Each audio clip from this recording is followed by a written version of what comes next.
What do you think about that, guys? I got bored today and I just decided to come out here and run some saws, relieve some stress, and just kind of relax. It's kind of my me time. I'm sure a lot of you feel the same way. We're all into power saws. We all have the same likes, and we all like the same things, basically what I'm trying to say. I broke out my little 242. This is a rare saw, if I do say so myself. Let's get it up here where you can actually get a better look at it. I know if you watch my videos, you've seen this saw before, but it was sitting there all lonely on the shelf and hadn't been out in a while, so I decided to bring it out and give it a little run. It ain't much of a workout for this thing, but it's good for buzzing limbs. It's nice and light. good power, good throttle response. It's in nice shape. I was fortunate to find this little girl because these things are not easy to find. If you know anything about these, they are definitely not easy to find. This one is pretty much stock. It's got a little bit of work done to it. When I got it, it was in a box in pieces. And like I say, I was just happy to get it. And as you can see, that's not stock. But yeah, like I say, I was happy to get it, and it was tore down in the box because the top end was scored. It was scored pretty bad. Most would say it probably wasn't repairable, but we weren't going to take that for an answer because parts are extremely rare for these. And so we looked at the cylinder, and me and Bellhopper did, and came up with the solution. You know, it was either going to work or it wasn't. So, you know, and it was already scored, so what do we have to lose? So I'd already actually had a new piston waiting on it. You can't get cylinders for these.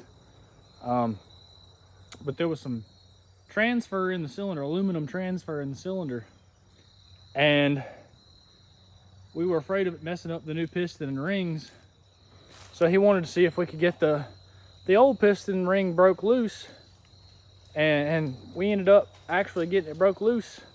We actually sanded the piston, guys. That sounds crazy, I know, it does. That's not normally something you do, but on a rare saw that you can't get parts for,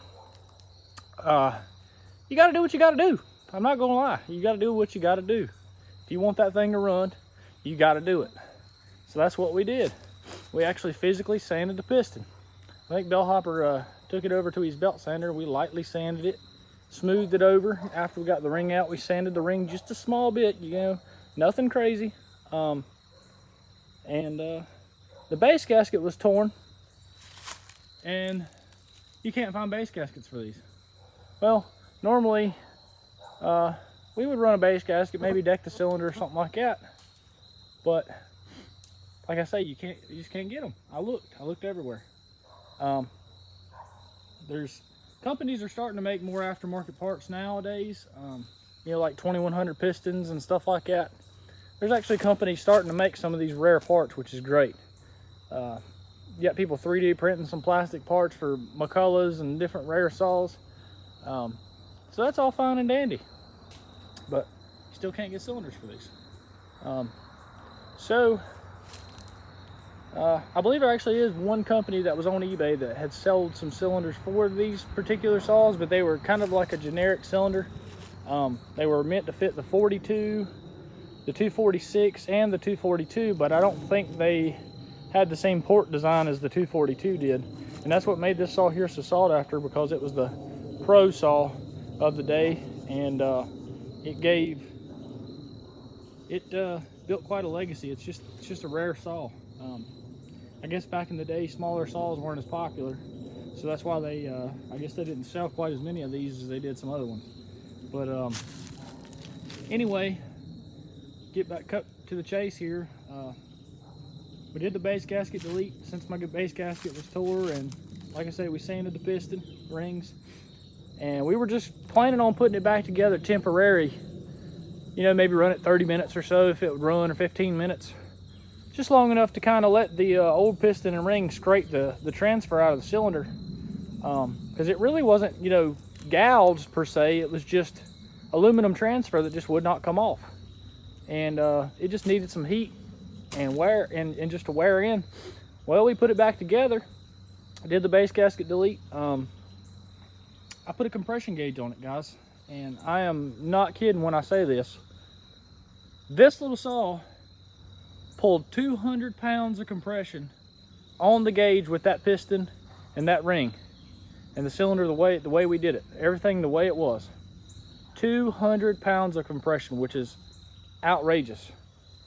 And so I went through it, made sure the carb was right and everything, and we fired it off.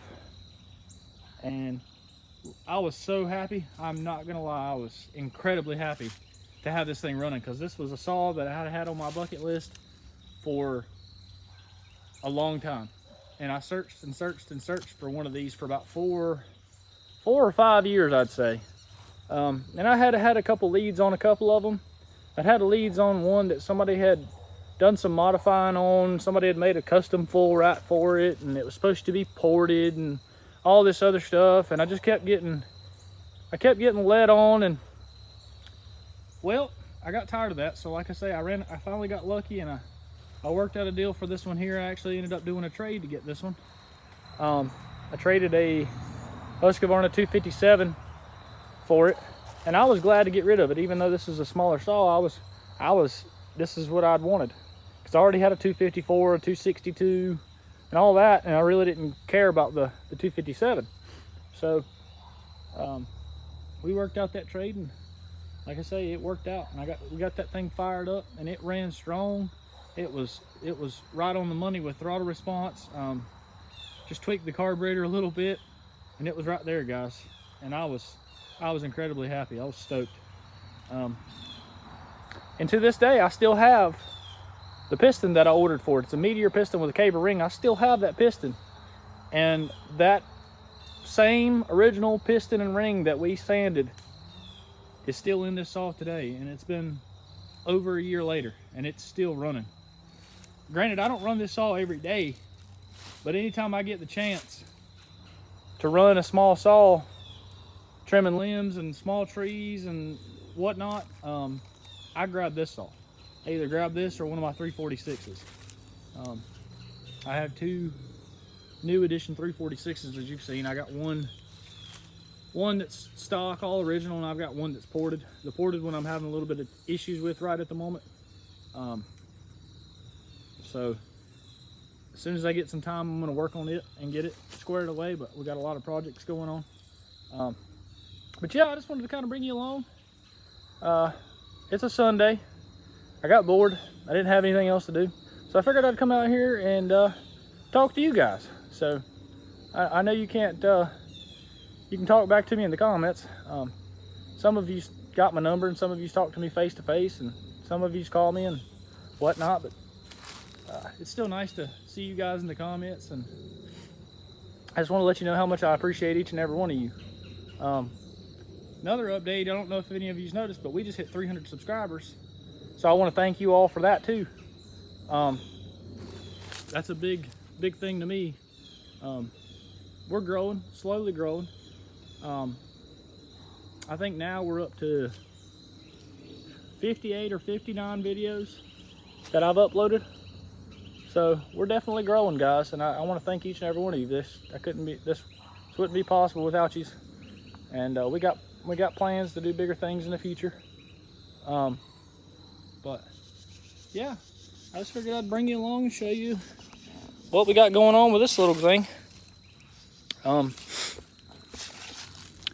If you'll notice, I left that log there, and I did that for a reason, because that's gonna be my little test log. When I get bored, I want to cut cookies, I can cut cookies. It ain't very big, but it's something to do. When you want to run power saws and you got nothing else to cut, then this works out. I also broke out the 385 XP today. If you'll notice, brand new 385 XP. Well, it's not exactly brand new anymore, but it's as new gets for these things. This saw had never had gas in it when I got it. And I think it's a 2005 model or 2006 model. And it, like I say, I did a trade for this saw too as well. And I was very happy to get that one. As of right now, it's on its about 5th tank of gas. It really don't get used much. I put that brand new lightweight bar on it, 28-inch with a brand new chain, and it just made its first cuts today. I actually, a bit overkill, but I cut this tree down with that saw, and I tried to film it, but it didn't really work out because I left my big tripod at Bellhoppers. So I'm got you on the little tripod. But anyway, I know this video is kind of a lot of blabbing and just a bunch of randomness, but I figured, why not? You know, everybody tells me to film it and you watch it, so that's what I did. Also, future update, we got a pretty big project here at the house to do whenever I get the time to do it, since it's starting to finally cool off. But we've got 3 pines that I need to drop. These are yellow pines, and we've got this big one right here. I've got that little one right there, and we've got this leaner right here that we gotta bring down. All 3 of these. So that's going to be a fun little project. We'll probably do some filming on that as well. That's going to be a pretty good sized project. But anyway, as you can see, it's fall. Fall is finally setting in here. It's quite warm today because the sun's out, but the leaves are falling. We've got quite a bit on the ground. Got to get my leaf blower home and get busy on that soon too. It's just projects after projects, guys. It never stops. But anyway, while I got you on here, I might take you along. This, like I say, this video is gonna be a bunch of randomness, whatever comes to mind. While I'm got you on here, I do a little building update, a little building tour, what's going on in the building, and some of the stuff that we got in here, because I've not done that in a while. So we'll show you some of the saws we got in here and different things. Yeah, I hope everybody's doing well. Kevin J, shout out to you, bud. Kenny Fuller, Tasman, you're awesome, buddy. And love to each and every one of you. But anyway, here we are. It's a big mess, so you'll excuse the mess. That's why we don't come in here very often. I got to get shelves built in here and get stuff out of the floor. But I stay so busy, it's just hard to find the time to do it. But there's the old 272. And then we have 246 Husky, which is another rare Husky. And then we have the untouched 346 sitting up there on the shelf. The 385 sits right here, and the 242 sits there. Right here down below, we got the ported 266 that you seen. We got everything just covered up. We got to get this thing cleaned up in here. It's a mess, I know. We got the ported 371. I got my stock 372 untouched, just a muffler mod. And I put the full wrap in the dogs and a lightweight bar on it, obviously. We got the 77 right there. That's a beauty. We got the 2100 that's kind of covered up. We got that 245A pole, and that's actually in the process of selling it. We got the old Dayton Poland 5200. We got something else you guys have not seen yet. Let me get in here without breaking my ankles.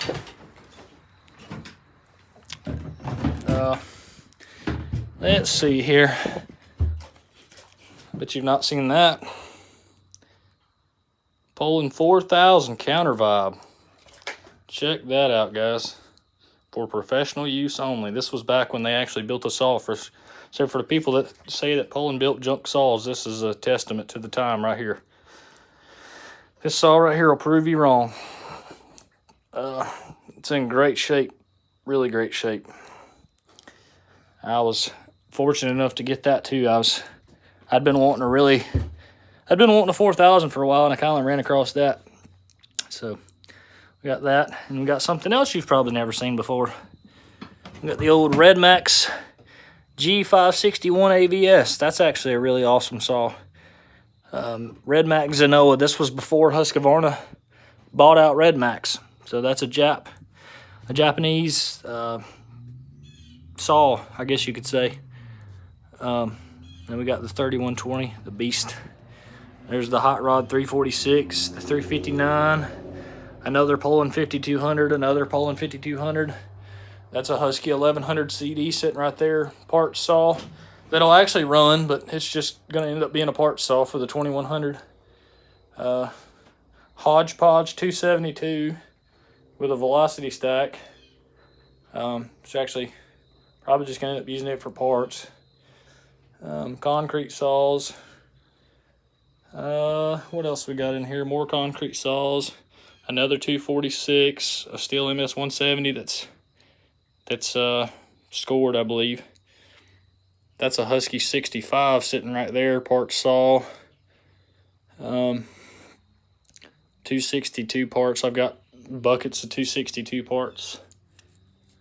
Oh, for you four-wheeler enthusiasts, two-stroke enthusiasts, somebody tell me what that is. What does that fit? I'm not going to tell you. Put it down in the comments below if you know what that's for. It's a 250, I will say that. But that's all I'm going to tell you.